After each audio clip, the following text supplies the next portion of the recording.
You ask Tiger to solve. This deals with linear equations with one unknown. The final result is y equals -27. Let's solve it step by step.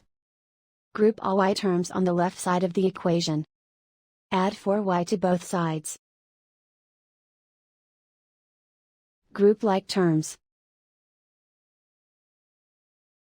Simplify the arithmetic. Group like terms. Simplify the arithmetic. Group all constants on the right side of the equation. Add 8 to both sides.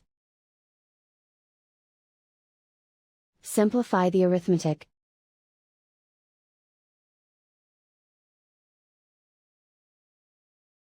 Convert the y into a positive number. Multiply both sides by -1.